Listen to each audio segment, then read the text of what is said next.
Hello, everybody. This is Jas So Social, and today I had the distinct pleasure of sitting down with Chicago Bears running back, Mr. David Cobb. How are you doing today? I'm doing good. I'm so good that you had time to sit down with us today.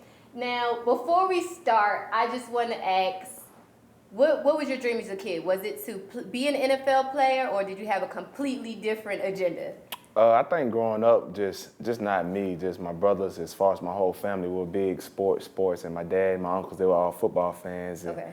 just me, I always wanted to be like my older brothers. They wanted to be in the NFL, so that's all I knew. So I kind of grew into myself and just started to watch football almost every other day, and that was just always a lifelong dream. Okay. So, what do you think is like the biggest misconception now that you're actually in the NFL? The biggest one, I'd say. Be honest. We want It's- the truth. Give us the truth. I say it's a business. You know, Okay. you see one thing on Sundays, you see everybody playing and you see the commercials, but you don't see the behind the scenes of what goes on before all of that. So Right. it's definitely a business and it's kind of cutthroat more than what people think, but it's worth it. What was your biggest adjustment or challenges coming from college to playing professional football?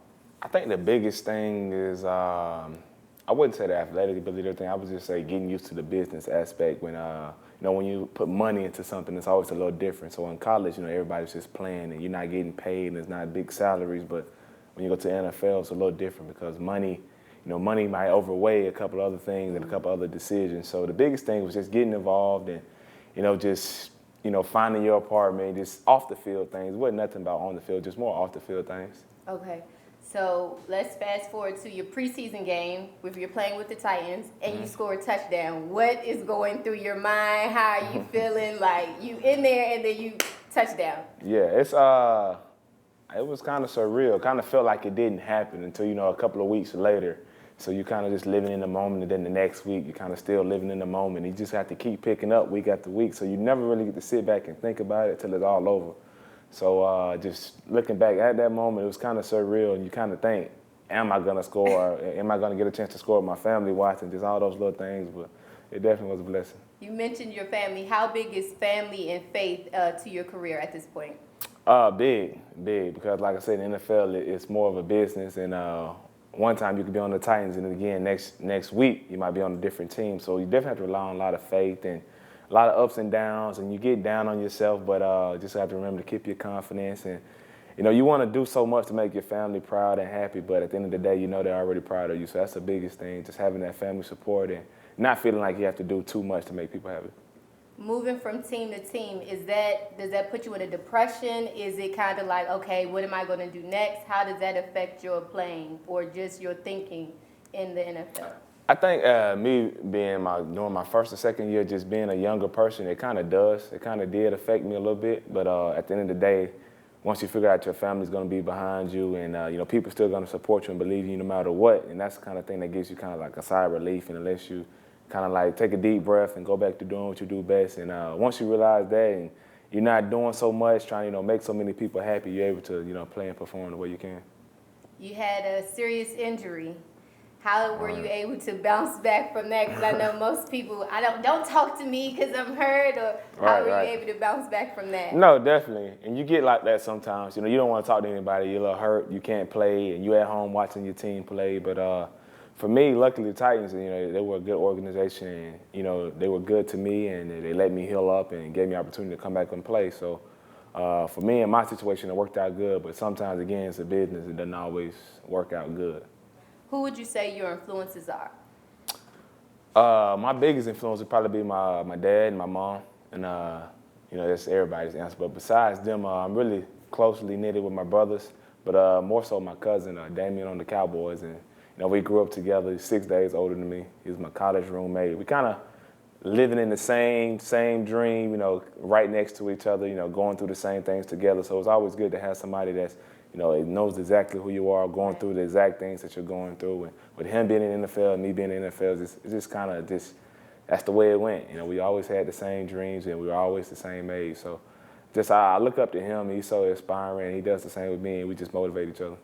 You talked about how you had a nephew, and I have a nephew. He's playing, football at the Clinton Boys and Girls Club. All right. What would you say? What would you say to people who are watching you and they're trying to kind of follow in your shoes? Not even little, but people in high school or colleges who are seeing you transfer team to team, you know, they're seeing you bounce back from all of your stuff. What would you say to them? The biggest thing is just don't narrow your focus down on one thing. You know, when you're in high school, you're in middle school, there's so many other sports that can go around you into being a better athlete. But as far as that, just, you know, you might not, or seventh grade, you might not make the 18, but that doesn't mean you stop playing because you might make it in the eighth grade. So the biggest thing is just having confidence and definitely having faith and just believing in yourself and understanding that not everyone gets that opportunity. So you just gonna have to work hard. But if you don't get that opportunity, that means you can't be anything else. Good. Okay. And now I'm going to shift it to something that I call, it's called So Social Top 5. So I have like 5 things I'm going to ask you. So what's your game day ritual? It just depends. Sometimes if I do something before a game and we win, I like to kind of keep that. But if I don't play so well and we lose, I kind of like change it up. But I just like to be a little relaxed. I don't really get too hyped up. So, and of course, I always talk to my mom and dad. My mama still send me this long message before I go to sleep and when I wake up. So I kind of like to read that. Even if I don't respond sometimes, I still like to read that. You better respond to your mama. You better respond to your mama. Text messages. It's just more of just kind of relaxing and play some music. Just go about your day, try to be as normal as possible. And, you know, I really don't like to eat before the game, like to be light. So just small things like that. Now, how do you celebrate a win? Yeah. How do you celebrate your win? It just kind of depends on the game. The bigger the game, the bigger the celebration. Okay. So I can get with that. Now, we just had this big bowl that just went on. Who are you rooting for, Clemson or Alabama?